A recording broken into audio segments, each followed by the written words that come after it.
اللهم صل وسلم وبارك على سيدنا محمد وعلى اصحابه اجمعين. ازيكم يا رب كلكم تكونوا بخير. احلى متابعين. طبعا تورته النهارده تورته قلب معموله من غير قالب قلب. هقول لكم طريقتها النهارده ومعموله ازاي، وانا عاملاها يا بنات بالصينيه المدوره، وهتشوفوا كل التفاصيل معايا. طبعا اول حاجه هنا انا كنت بعمل ايه يا بنات؟ بعمل الكريمه، يعني بجهز الشانتيه كده. فهنا انا مش هقدر احدد معايا هي اخده قد ايه شانتيه صراحه، بس هي اخده، هقول لكم تقريبا يعني هي اخده مني نص كيلو. هي اخده مني 400 جرام كريمه بالظبط. تمام. بضرب كده الكريمه، وهقول لكم دلوقتي انا عاملاها نص فانيليا ونص شوكولاته. عاملاها في حله مقاس كام؟ دي حله مقاس 28، لان هي طالباها طبعا مني مقاس 30. فطبعا انا بنزل درجتين عشان بعمل حساب الجناش والفينش بتاعنا، وبنعمل حساب الباقي يعني. فهي كده كده بتخرج اكبر من 30. زي ما انتوا هتشوفوا كده انا عاملاها نص فانيليا ونص شوكولاته.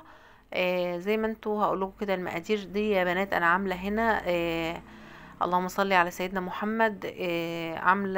عامله فيها 3/4 كيلو دقيق. ال3/4 كيلو دقيق دول انا عملت فيهم قد ايه؟ حطيت عليهم 3/4 كوبايه ميه، وحطيت عليهم معلقه ونص محسن جل، وحطيت عليهم كمان 9 بيضات. تمام. زي ما انتوا شايفين كده ما شاء الله. انا بوريكم هنا الطبقات، نص فانيليا ونص شوكولاته زي ما صاحبتها طالبه بالظبط. انا مش قادره اوصف لكم بجد، صاحبتها كانت فرحانه بيها جدا، وما كانتش متخيله ان هي هتطلع بالشكل ده. يعني ما كانش ليها اي طلبات غير ان هي عايزه شكلها قلب. هنا ما شاء الله شايفين انا جاي احطها على بورد 30، ما نفعتش، جبت لها بورد 30 في 40. تمام. وجبتها كده لقدام. هقول لكم دلوقتي ليه.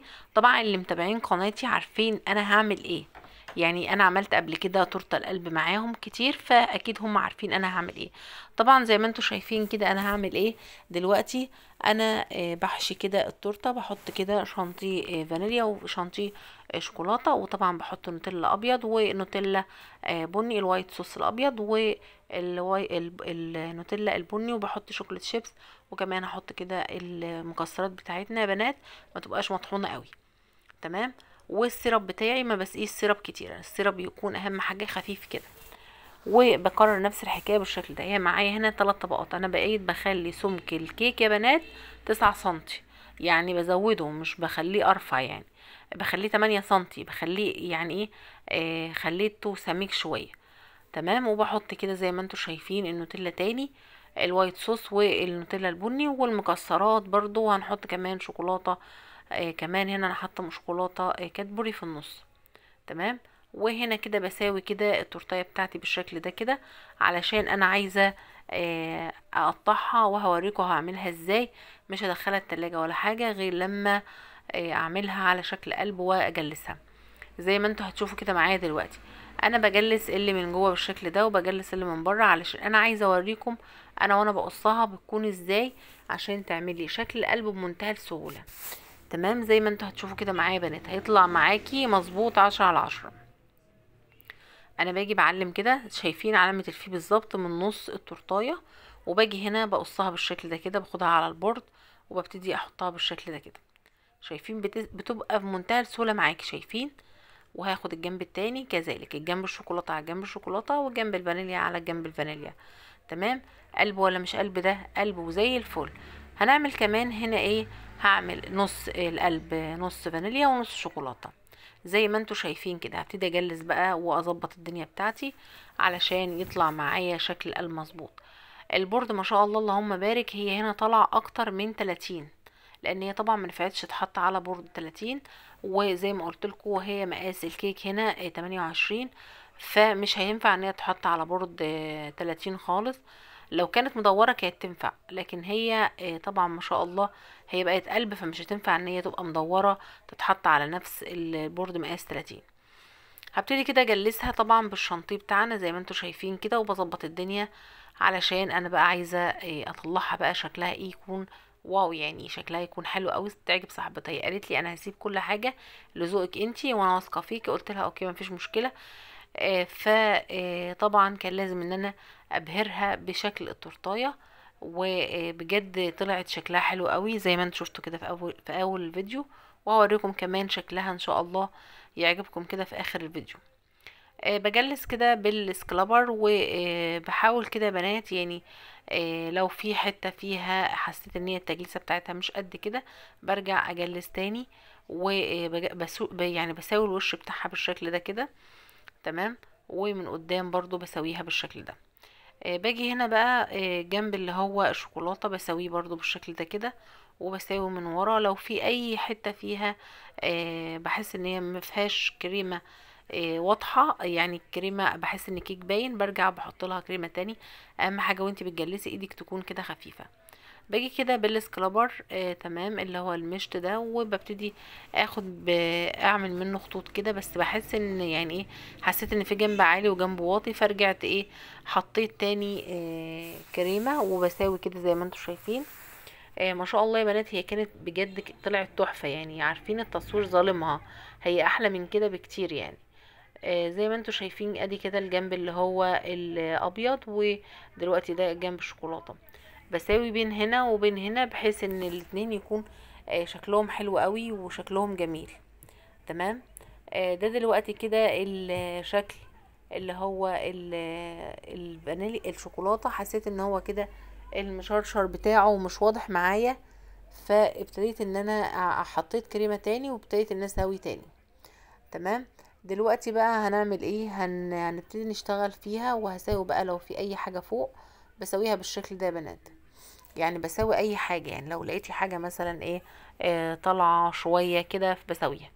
ببتدي دلوقتي اعمل شكل الضفيرة، وعملته معاكم قبل كده كتير، بس هو بيطلب مني كتير جدا يا بنات، يعني انا مش بعمله يعني بعمله ان انا مثلا بجبر حد عليه، لا، هو بيطلب مني كتير جدا، فانا بعمله ده على رغبة طبعا العملاء اللي بتكون طالبة مني شغل.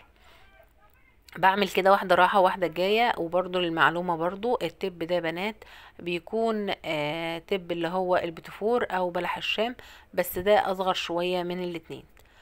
هبتدي كده احزم التورتيه بالشكل ده كده. حتى هنا انا بعد ما عملت الروزيتات دي، انا عامله الروزيتات دي على الكيك نفسه مش على البورد، لان هي طالعه برضو زي ما انتم شايفين كده طالعه من على الكيك طالعه من على البورد. فانا بعد ما عملتها طلعت لزقت في الفريزر فما طلعتش يعني، فهتلاقوها دلوقتي في بقيه التصوير مش موجوده.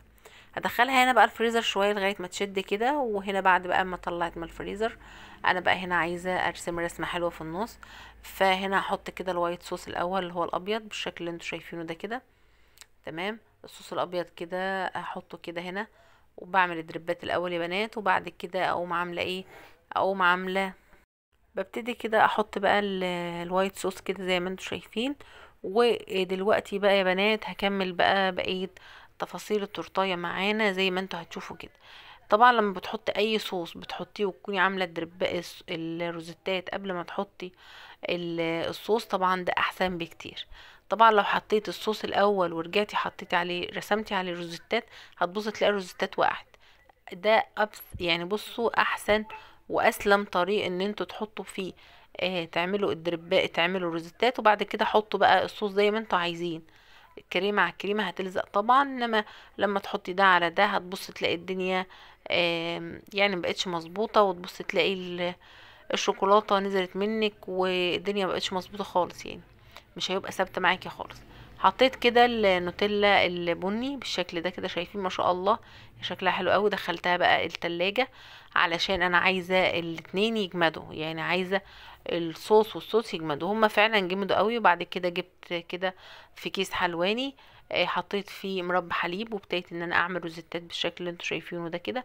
عامله برضو شكل ضفيره في النص طالعه بجد تحفه، يعني بصوا كسرت اللون كده من ناحيه الاتنين، تحسوا ان يعني ادت شكل تاني يعني. هبتدي بقى احط بقى هنا الشوكولاتات بتاعتنا، بس هكتب هنا هابي بيرثداي وكتبت في الجنب التاني الاسم. وهنا بقى هبتدي احط شوكولاتات اوزعها كده بالشكل اللي انتوا شايفينه ده. وهنا طبعا يا بنات الفينش ده شيء مش اجباري، ده هو انا مجرد ان هي افكار يعني. بحط بسكوت ميجا كده بكسرها اتنين. اي نوع شوكولاتة عندك بقى بتبتدي ان انتي تحطيه حتتين كده، تحطيه بشكل حلو كده. ده الشكل النهائي للتورتيه بتاعتي. اتمنى تقولوا رايكم ايه، وبتشاهدوني من اي بلد. واتمنى اللي اي سؤال يكتب لي في الكومنتات. ويا ريت الفيديو بتاع النهارده يكون عجبكم، ويا ريت توصلوا الفيديو ل 10,000 لايك. اقول لكم مع السلامه واشوفكم في رعايه الله. مع الف سلامة.